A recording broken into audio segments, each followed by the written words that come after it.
Hi friends, welcome to സാക്ഷി kitchen. ഇന്ന് ഞാൻ വന്നിരിക്കുന്ന ക്രാബ് കറിയുടെ റെസിപ്പി ആയിട്ടാണ്. ചെയ്തെടുക്കുന്നത് എങ്ങനെയെന്ന് നോക്കി വരാം. ക്രാബ് കറി ചെയ്തെടുക്കാനായിട്ട് ചട്ടി ചൂടായിട്ടുണ്ട്. ഇതിലേക്ക് നമുക്ക് വെളിച്ചെണ്ണ ഒഴിച്ചു കൊടുക്കാം. വെളിച്ചെണ്ണ ചൂടായി വരുമ്പോൾ 1/2 ടീസ്പൂണ് പെരിഞ്ജീരകം ചേർക്കാം. ഇതൊന്ന് പൊട്ടി വരണം.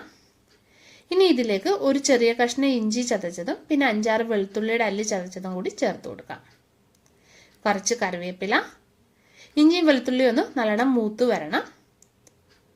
ഇനി വേണ്ടത് സവാള അരിഞ്ഞതാണ്. 2 സവാള അരിഞ്ഞെടുത്തതാണ് ഇത്. ചേർത്ത് കൊടുക്കാം. പിന്നെ പച്ചമുളക് അരിഞ്ഞത് ചേർക്കാം. ഇനി ഇതൊന്ന് വഴറ്റിയെടുക്കാം. അപ്പോൾ സവാള ഇവിടെ വഴണ്ടു വന്നിട്ടുണ്ട്. ഇനി ഇതിലേക്ക് മസാലപ്പൊടികൾ ചേർത്ത് കൊടുക്കാം. മഞ്ഞൾപ്പൊടി ചേർക്കാം. 1/4 ടീസ്പൂണാണ് ചേർക്കുന്നത്. പിന്നെ 2 ടേബിൾ സ്പൂൺ നിറച്ച് മുളക് പൊടി ചേർത്ത് കൊടുക്കാം. ഇത് കാശ്മീരി മുളക് പൊടിയാണ്. മുളക് പൊടിയൊക്കെ ചേർക്കുമ്പോൾ നിങ്ങളുടെ എരിവിനനുസരിച്ചിട്ട് ചേർത്ത് കൊടുക്കണം.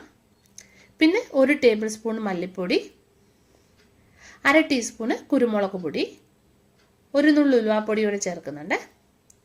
ഗരം മസാല 1/2 ടീസ്പൂണ്. ഈ പൊടികളുടെയൊക്കെ പച്ചമണം മാറി വരുന്നത് വരെ വഴറ്റിയെടുക്കാം. ഇനി ഇതിലേക്ക് 2 തക്കാളിക്ക് അരിഞ്ഞത് ചേർക്കാം.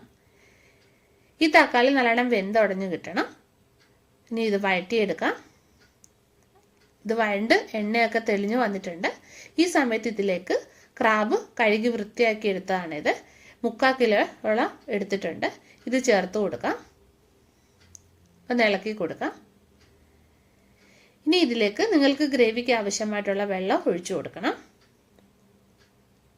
ഇതിലേക്ക് ആവശ്യാനുസരണം ഉപ്പ് ചേർത്ത് കൊടുക്കാം. ഇനി ഇത് നല്ലോണം ഒന്ന് തിളച്ച് വരട്ടെ. ഇതിലേക്ക് ഞാൻ 1 കഷ്ണം കുടംപുളിയുടെ ചേർക്കുകയാണ്. ആദ്യം ചേർക്കേണ്ടതായിരുന്നു, മറന്നുപോയി. അപ്പോൾ അത് ചേർത്ത് കൊടുക്കുകയാണ്. ഇനി ഇത് അടച്ചു വെച്ച് നമുക്ക് വേവിച്ചെടുക്കാം. അപ്പം ഞാൻ കറി ടേസ്റ്റ് ചെയ്ത് നോക്കിയപ്പോൾ കുറച്ച് എരിവ് കുറവാണ്. അതുകൊണ്ട് ഞാൻ 1/2 ടീസ്പൂണും കൂടെ കുരുമുളക് പൊടി ചേർക്കുന്നുണ്ട്. ടോട്ടൽ ഞാൻ 1 ടേബിൾ സ്പൂണാണ് കുരുമുളക് പൊടി ചേർത്തിരിക്കുന്നത്. പിന്നെ നിങ്ങളുടെ എരിവിനനുസരിച്ചിട്ട് വേണം മുളക് പൊടിയും കുരുമുളകും ഒക്കെ ചേർത്ത് കൊടുക്കാൻ. കുറച്ച് കറിവേപ്പിലയും കൂടെ ചേർക്കാം. ഇതിനെ അടച്ചു വെച്ച് വേവിച്ചെടുക്കാം. അപ്പോൾ ക്രാബ് ഇവിടെ വെന്ത് വന്നിട്ടുണ്ട്.